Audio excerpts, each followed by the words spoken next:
Bagi golongan yang sudah duduk di sinilah maksud saya, hukum itu akan berlaku. Kalau golongan yang ruhaniyahnya itu mingkol bin rohibin, wilayahnya tidak di yang pertama tadi, maka hukumnya beda. Sama dengan begini, ketika saat saya masuk di negara Malaysia, hukum yang berlaku hukumnya Indonesia atau Malaysia? Malaysia. Nggak bisa saya bersikukuh memakai hukum Indonesia sebab diriku ada di Malaysia. Nggak bisa. Sama ahli syuhud dengan ahli hijab hukumnya beda, Pak. Nggak bisa ahli hijab itu diperbolehkan memakai hukumnya ahli syuhud, nggak boleh. Sehingga ketidakbolehan disitulah maka ahli hijab nggak bisa ngomong dan yakin kalau perkara enak gak enak itu datangnya dari Allah, nggak bisa. Siapa yang meletakkan batu di sini?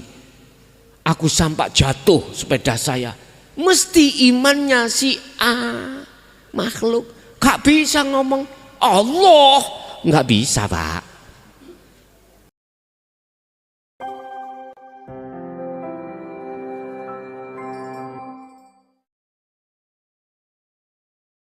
Assalamualaikum, Gus. Waalaikumsalam. Nggih. Ngeten, Gus. Sedaya ucapan baik buruknya manusia itu pelakunya satu. Terus semua pekerjaan atau amaliyah baik dan buruk itu pelakunya juga satu. Rasanya manusia baik dan buruk atau husnudzon dan suudzon pelakunya juga satu. Nah, kalau yang namanya amal soleh itu katanya kembalinya ke surga, kalau yang tidak soleh lah katanya ke neraka. Nah, yang masuk ke surga dan ke neraka itu kan pelakunya juga satu. Yang jadi pertanyaan, yang merasakan itu siapa, Gus? Itu pertanyaan saya, Gus. Assalamualaikum warahmatullahi wabarakatuh. Waalaikumsalam warahmatullahi wabarakatuh. Ada dua keadaan ruhaniyah itu pada Allah. Pertama, ada golongan ruhaniyah kita sebagai manusia itu mingkol bin zahidin. Kalau sudah ada di sini hati yang bersumber dari keahatan Allah, ya free, Pak. Artinya memang semuanya Allah. Dan di situ bagi golongan yang sudah duduk di sinilah maksud saya, hukum itu akan berlaku. Kalau golongan yang ruhaniyahnya itu mingkol bin rohibin, wilayahnya tidak di yang pertama tadi, maka hukumnya beda.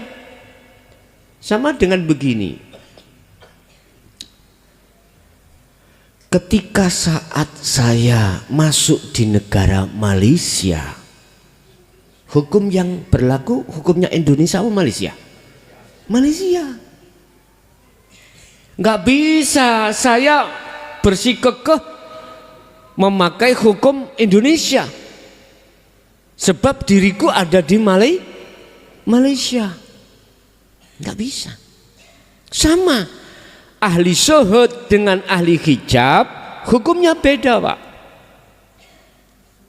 Nggak bisa ahli hijab itu diperbolehkan memakai hukumnya ahli syuhud, nggak boleh. Sehingga ketidakbolehan disitulah maka ahli hijab nggak bisa ngomong dan yakin kalau perkara enak gak enak itu datangnya dari Allah, nggak bisa. Siapa yang meletakkan batu di sini?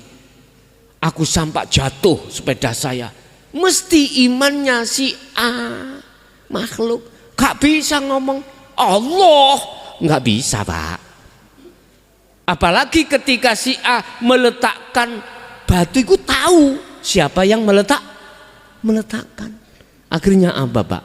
Rame Pak, wong beset kabeh jatuh. Akhirnya urusan hukum. Siapa yang meletakkan? Saya tahu si B itu. Si B ditakoni kamu, nggih.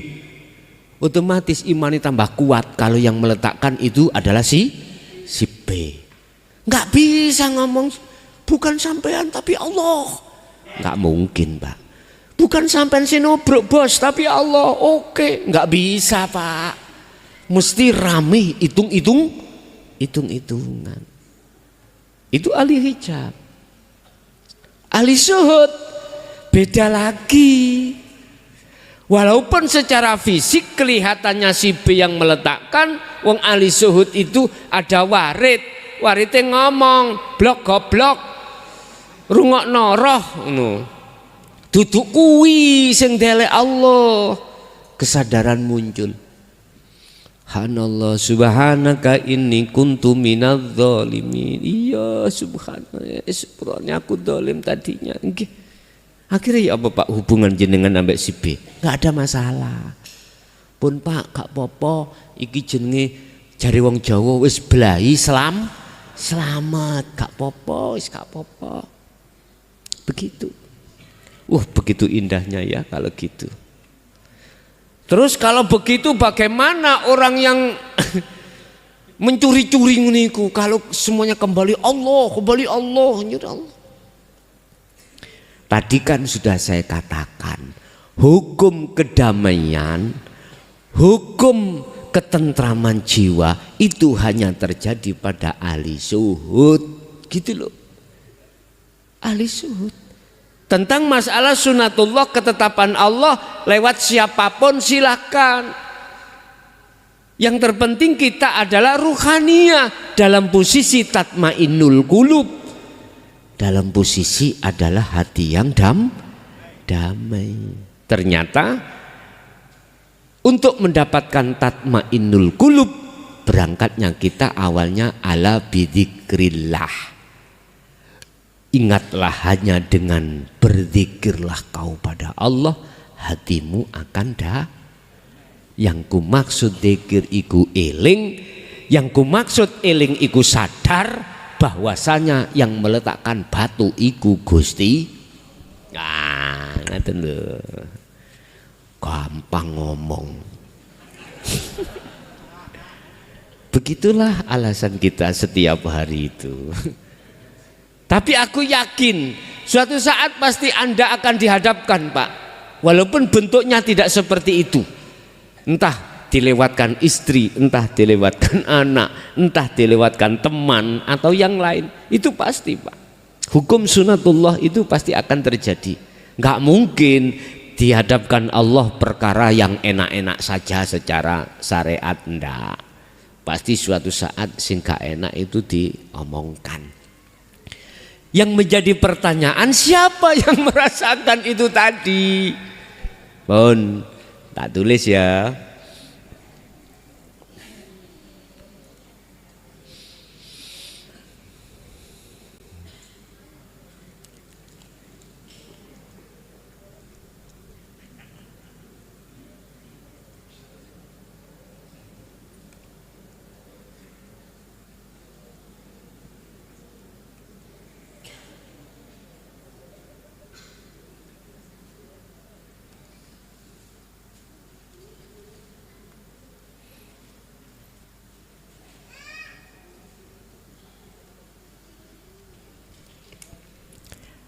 La ibsar, yang merasakan tadi berarti ketika saat proses su'aul basirah, yang mengimani, yang merasakan itu adalah makhluk. Lah ngono nggih. Ruh iki lho ilang. Enggak ada. Wa mubsarun Allah Khalik, Yang kita lihat, yang kita rasakan, yang kita imani hanyalah Allah. Oke. Wa basarun, yang melihat, mata untuk melihat, iman untuk merasakan, itu pun semua hilang. Masuk dalam satu kefanaan menuju Allah di sini. Ini loh, menuju bunderan ini loh Pak. Ya. Wis katakanlah ini makhluk. Iki Allah. Iki sesuatu, syai'un. Makhluk, Allah, nama, syai'un, sesuatu, itu fana. Masuk di dalam wadah namanya musyahadah ini kosong. Pertanyaannya, siapa yang merasakan? Oke. Siapa yang beriman? Siapa yang melihat? Ya iki sing gak ono jenenge iki. Ya apa Pak? Pun saged sambung. Bahasa sederhana saya biar diterima oleh orang syariat. Yang melihat Allah, yang merasakan Allah, yang mengiman Allah adalah Allah sendiri. Itulah yang kumaksud dalam satu ayat yang mengatakan tidak ada satupun hamba yang bisa menyesatkan dirimu manakala Allah menghendaki dirimu diberi petunjuk. Dan tidak ada satupun manusia yang bisa memberikan petunjuk terhadap dirimu, walaupun Rasulullah. Besok tak bahas sih mengenai BBM. Tidak ada satupun yang bisa memberikan petunjuk terhadap dirimu sekalipun Rasulullah, manakala Allah menghendaki kau tersesat. Mbuh ning surat apa iku? Berarti hanya Allah sendiri, dan Allah tidak pernah memakai perserikatan atau mencari bantuan untuk menyelesaikan satu perkara, enggak. Semuanya itu hanya Allah sendiri. Terus yang terpenting bagaimana caranya ruhaniyahku itu masuk dalam wilayah ahad tersebut. Kembali kepada pengajaran tentang warid tadi, baru bisa sampai di situ. Jadi yang merasakan dan yang dirasakan itu hanyalah Allah sendiri. Oke, lanjut.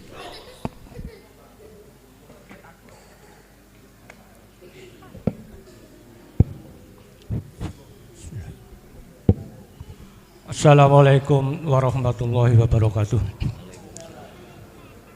Sebelumnya kami memperkenalkan diri. Kami dari nama Turyadi dari Dusun Rowetan, Sanggerahan, Keranggan, Temanggung, Jawa Tengah. Baru kali ini Gus, kami sowan berdua sama cucu kami. Alhamdulillah kami dipertemukan sama Gus untuk menyambung untuk bersilaturahim. Injih. Ingkang supados sak mangke ugi nyuwun idi pangestunipun Gus. Selama ini memang saya sendiri baru kali ini saya hadir, tapi kami selama ini hanya mengikuti kajian-kajian Gus melewati YouTube. Kami mohon ikhlasnya.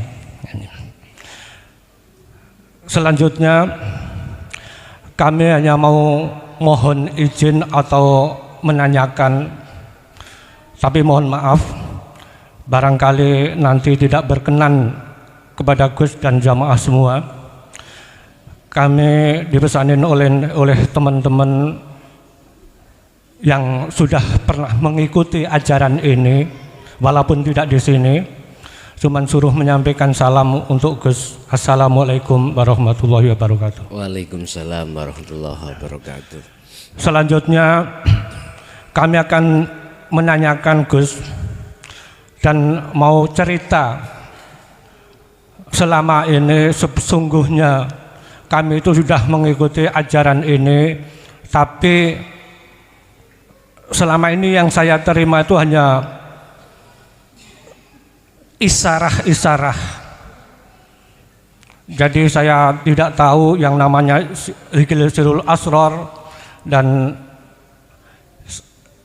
selanjutnya. Tapi alhamdulillah setelah kami mengikuti kajian-kajian Gus yang selama ini saya dengarkan, ini saya bisa menerima, karena di sana cuma disuruh kamu beli bantal, belajar tidurlah. Yang saya itu bersama teman-teman hanya ngikutin belajar tidur. Tapi apa maksud tidur itu saya belum tahu, karena ya memang tidak ada penjelasan. Dan yang saya akan tanyakan, bolehkah kami menyampaikan kepada keluarga kami agar keluarga kami kembali menuju ke jalan Allah? Mohon penjelasan dari Gus, kurang lebihnya mohon maaf. Wassalamualaikum warahmatullahi wabarakatuh. Waalaikumsalam warahmatullahi wabarakatuh. Tentang masalah mengikuti kajian di YouTube, di dalam channel kami Ponpes Jaya Baru, yang di situ ada rujukan dari nomor saya pribadi ataupun alamat lengkap saya. Di mata Allah itu adalah ilmunya Allah. Di mata manusia seakan-akan itu ilmu muncul dalam diri saya. Tapi secara hakiki itu adalah munculnya, bersumbernya dari Allah. Berarti ilmu itu adalah milik Allah. Walaupun panjenengan Anda secara fisik tidak mengatakan minta ridho izin pada saya, secara otomatis sudah Allah izinkan. Hanya terhadap hamba yang hatinya sudah menerima. Berarti panjenengan ketika buka keterangan di channel tersebut terus ada klik dalam hatimu, berarti Allah sudah mengizini, meridhoi ilmu itu untuk panjenengan.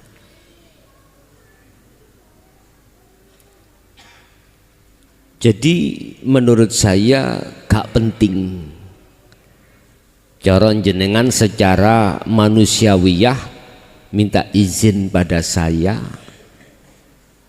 atau ridhonya saya, karena semuanya itu milik Allah. Tapi oleh karena kita punya aturan hablum minan nas, akhirnya hati jenengan seakan-akan gak penak kalau tidak ngomong lah gitu nggih. Oke, kula maklumi, tapi ketahuilah saya sendiri secara syariah hablum minan nas sejak dulu sudah kasih izin atau ridho pada siapapun yang mau belajar, dan itu sah, baik di mata manusia, lebih-lebih di mata Allah. Jangan takut dengan adanya makalah siapa yang belajar di YouTube gurunya setan. mohon maaf, yang ngomong gitu bedokno aku tak takonane wis ro setan. Apa sah kita mengatakan itu setan sementara kita nggak pernah tahu setan?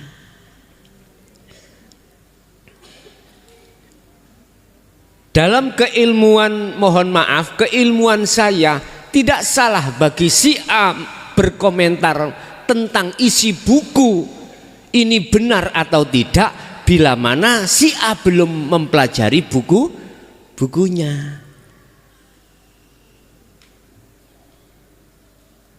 Ono kiai durung rabi cerita nikah walimatul arus, ya mek jare tok, nglakoni gak tahu, mboten saged. Tidak bisa dikatakan benar mutlak, nggak bisa.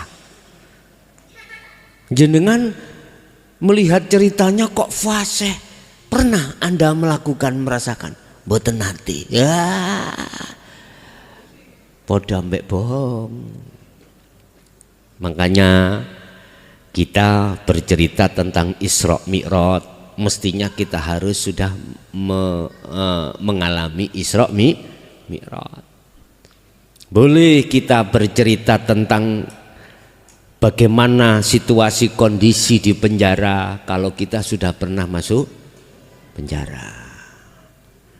Nggak boleh, artinya kurang afdol lah kita berbicara penjara sementara kita nggak pernah masuk penjara. Makanya kiai sing sempurna iku kiai sing wis tau mlebu penjara, baru sempurna ya. Lungge. Kita mau bercerita di lokalisasi, nggak pernah masuk lokalisasi, sama dengan bohong. Tanya gimana yo lokalisasi, lah guyangan sopo ngono lah. Bon, terkait masalah ridho, demi Allah sudah diridhoi terhadap siapapun yang mau, Pak Bu nggih. Yes, pertama. Yang kedua, memang Pak, sebelum kita menemui tahun 2014, secara umum kita belajar tentang materi sistem dinul haq, hati menuju ma'rifat Allah. Beliau-beliau memakai bahasa kinayah atau isyarah-isyarah, dan itu menjadikan bingung kita sebagai murid atau sebagai pengikut. Satu, nggak boleh tanya. Kedua, keterangan yang kita dapatkan penuh dengan isyarah.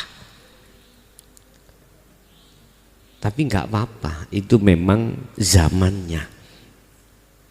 Jangankan Anda dengan guru-guru kita, mohon maaf, saya dengan orang tua sendiri nggak pernah dibuka, sungguh nggak pernah dibuka. Hanya cuman wis kelas dikira sir iki terus sak mampumu terus gitu aja. Jadi nggak pernah dijabarkan harus gini harus gitu. Jangankan diterangkan di dalam tentang masalah makom musyahadah, muka syafain enggak kok. Pernah satu hari saya bertemu terhadap, mohon maaf, tatkala itu presidennya adalah Pak Harto. Aku ngomong, bah saya dikir kok ketemu Pak Harto biye. Jawabannya apa? Nggak dikasih jawaban dengan puas, malah justru yo nikmatono ae. Saya gak bingung ambean. Nikmatono ae.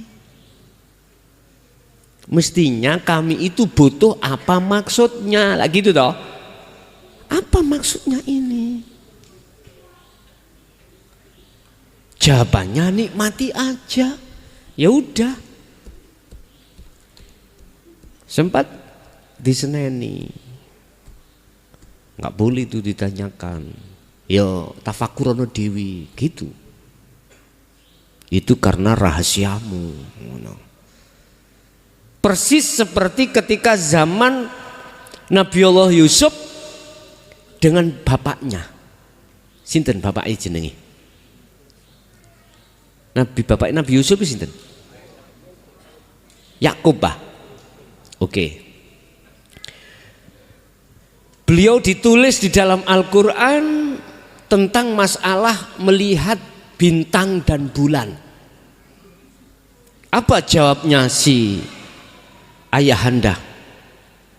Jangan pernah kau ceritakan terhadap saudaramu ini. Jangan pernah kau ceritakan pada saudaramu. Nanti bila mana kau ceritakan pada saudaramu akan bahaya. Jawabannya itu loh Pak, bentuknya isyarah toh. Maksud Nabi Yusuf itu ketika cerita, inni ro'aitu ahada asyara kaukaba wa syamsa wal qamara ro'aituhum li sajidin.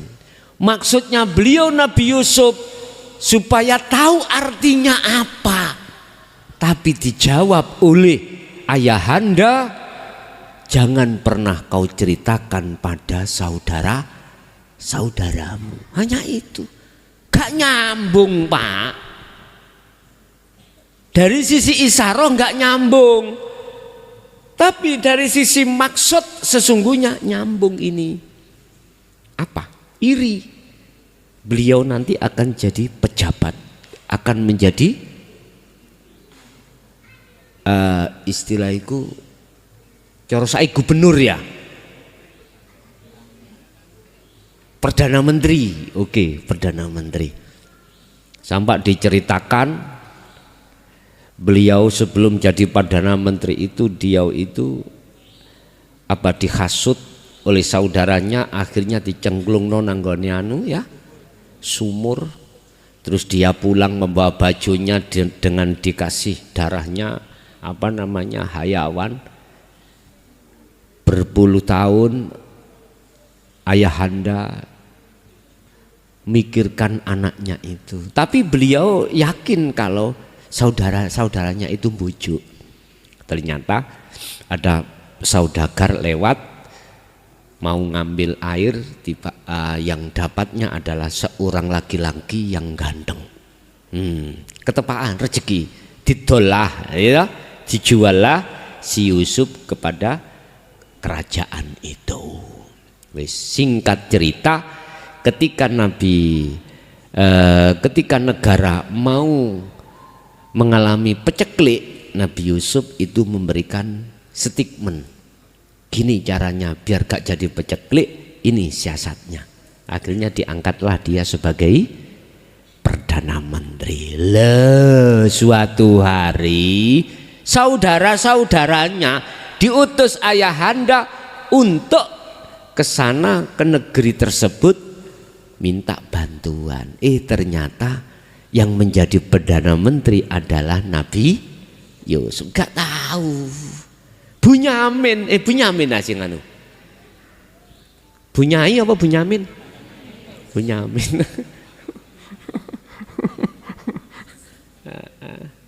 Begitulah singkat cerita. Cek iri, inilah iri. Pun. Jadi isyarah itu pada saat itu Bapak pun karena waktu Pak masa ya. Lah sekarang sudah kita tidak berisyarah, langsung ke makhlus syahid, langsung pada intinya. Hikam tadi, mohon maaf ya, jarang yang mau menyampaikan hikam maksud asli nih. Kalau membaca sih banyak orang bisa baca kitab dari sisi nahwu sorobnya, makhlul syahidnya atau syekhul kalamnya, banyak yang bisa. Sekarang ada bahasa Indonesia kok Pak, diwaca Pak, cuman untuk substansinya bagaimana jarang yang mau. Contoh tadi warid, Bagaimana kita bisa bercerita tentang warid lawang kita nggak pernah tahu lah.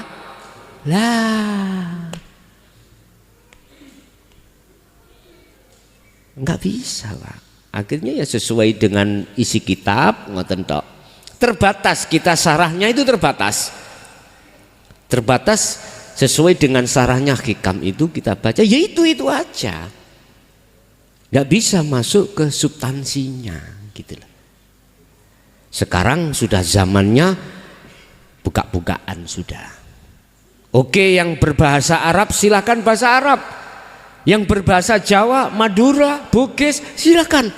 Semuanya itu Allah mengerti dengan bahasamu masing-masing. Yang terpenting di situ adalah mendidik ruhaniyahmu itu untuk mengesahkan pada Tuhanmu. Untuk berganti iman yang tadinya kau iman terhadap selain daripadanya, sekarang imanmu hanya padanya. Begitulah. Selanjutnya masalah Anda menyampaikan terhadap orang dekat Anda. A'rif nafsaka wa auladaka wa azwajaka billah wa qala Allah ta'ala usikum wa nafsi usikum apa ya? Ku anfusakum wa ahlikum naro. Wajib Pak, sampaikan. Manakala di situ panjenengan menemukan dia belum memahami, belum bisa menerima, ya jangan salahkan mereka. Jangan. Bersikaplah jenengan kata Rasulullah. Laqad kana lakum fi Rasulillahi uswatun hasanah. Wis laku wae terus gak apa-apa. Babahlah orang dekat jenengan itu belum bisa menerima karena prosesnya belum bisa menerima, gitu aja. Pengalaman Nabi Muhammad ditegur Allah sempit gara-gara kaumnya itu tidak hanya menolak tapi menghujat ajarannya. Ada loh Pak, si istri itu mohon maaf loh, tergantung si suaminya. Ada sampai di JB itu apabila diteruskan ngaji njaluk pegatan. Sing njaluk pegatan iku istri karena sing metu koyone mikir wegak ndasmu ayo. Lah nek aku pegatan kok piye? Lah ya nyambut gawe yo. Diancam-ancam. Sebaliknya ada seorang istri yang hatinya sudah condong di situ. Apa kata suami? Ayo terus no ngaji. Bahkan mengatakan ajaran yang kusampaikan itu sesat. Sungguh. WA-nya si istrinya pada saya. Apa kata si suami? Kalau kau teruskan, jangan pulang sekalian. Gitu Padahal sudah punya anak. Terus minta pendapat saya, udahlah, jangan ketok-ketokkan. Apa? Hah? Jangan diperlihatkan kau belajar di situ, gak usah ke JB, cukup di rumah. Ketika saat suamimu kerja, udah belajarlah walaupun tidak live. Siaran tunda. Waktu ngaji seperti ini jangan dibuka bila mana suamimu ada di rumah, biar untuk menekan, biar nggak ada sesuatu yang rame di tengah keluarga. Maklumono suamimu belum mengerti. Nanti kalau sudah mengerti lah, mengerti titenono, Anda malah diajak untuk ke sini. Begitu nanti. Sebab proses itu juga terjadi di sini. Dulu mengusir saya, sekarang malah jadi pengikut. Anggit sampai enak-enak aku ngaji langsung enak wong akeh. Mboten. Intimidasi Pak, diparanin di rumah, diusir saya dari sini. Lho anggit sampean ini apa? Untung saya gendeng dulu. Aku ya boleh jawab. Aku jawab. Loh alhamdulillah. Loh ikut tokoh Pak, ahli kitab. Loh nggih. Akhirnya apa? Sampai sekarang jadi pengikut. Loh, berarti janganlah kau salahkan orang yang belum bisa karena memang belum mengerti. Nanti kalau sudah mengerti, lihatlah. Gak usah jauh-jauh orang lain, kita sendiri. Dulu Pak Bu, sebelum kita bisa waktunya menerima, ketika mendengarkan isi materi ngaji seperti ini, apa yang terjadi? Gap dalam keimanan kita, akidah kita. Iya. Pernah saya masuk dalam satu daerah Pak, mohon maaf. Ya, masuk dalam satu daerah. Awalnya itu ditengarai, apa yang kusampaikan itu keluar dari akidah beliau-beliau. Tapi ketika saat video itu setel lagi dicari untuk mencari mana letak kesalahannya nggak nemu, akhirnya sampai sekarang saya diperbolehkan, bahkan semuanya itu bergabung. Loh ya apa sampean? Berarti nggak boleh sakit hati. Ada sampai sekarang belum boleh untuk masuk, padahal sudah pernah masuk di daerah itu kalau nggak salah 3 kali. 3 kali. Habis itu terus musyawarah panitia tidak diperbolehkan sampai sekarang. Seperti itu ya, tetap kita tidak boleh menyalahkan karena mereka belum mengerti. Kapan ngerti nih Kang? Jari wong Jawa sederhana, opo jari sing ngecet Lombok, wis ngono ae. Nggih, jadi Pak, silakan Pak, anak dan istri khususnya orang dekat jenengan sampaikan, walau seayat sampaikan. Karena ingat, satu ayat yang menurut semua Al-Quran merinding kurasakan. Gini Pak, golek ana ya nanti ya, surat apa golek ana dhewe.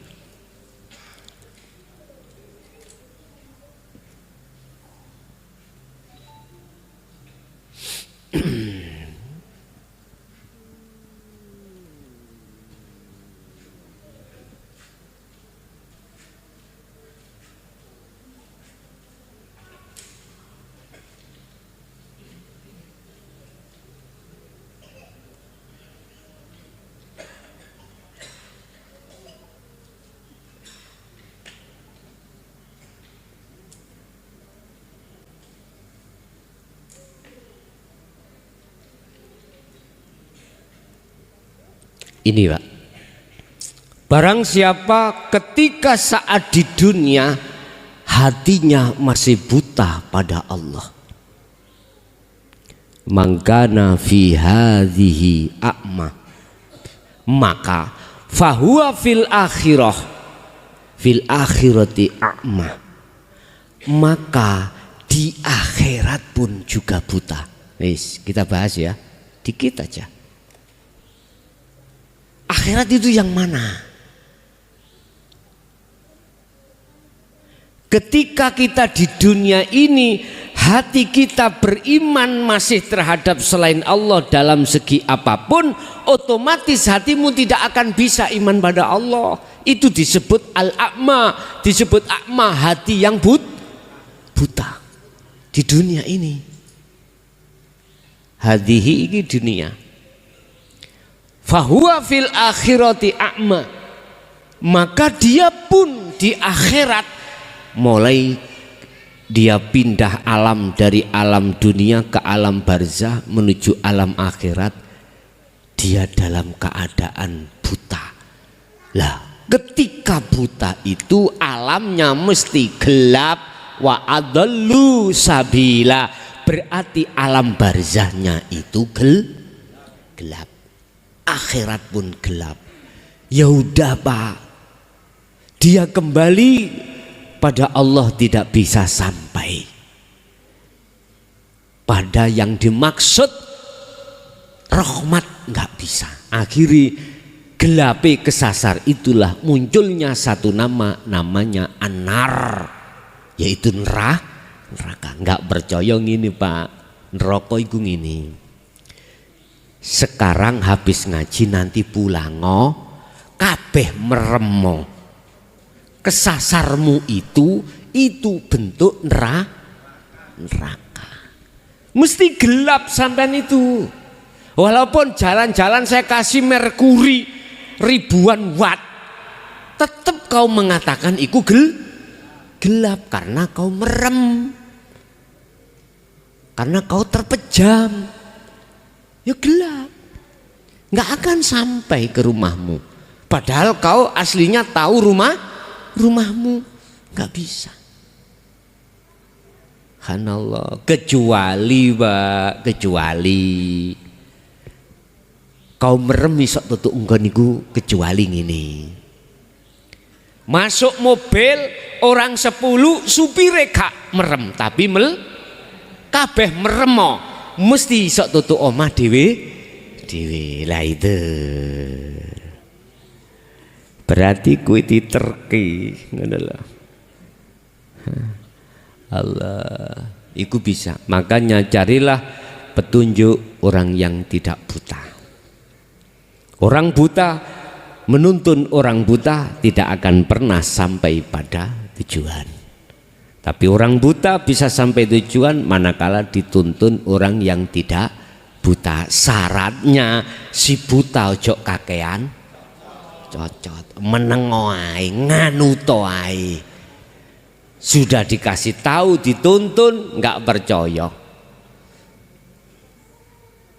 Ini nguni tendangan, gregeten aku.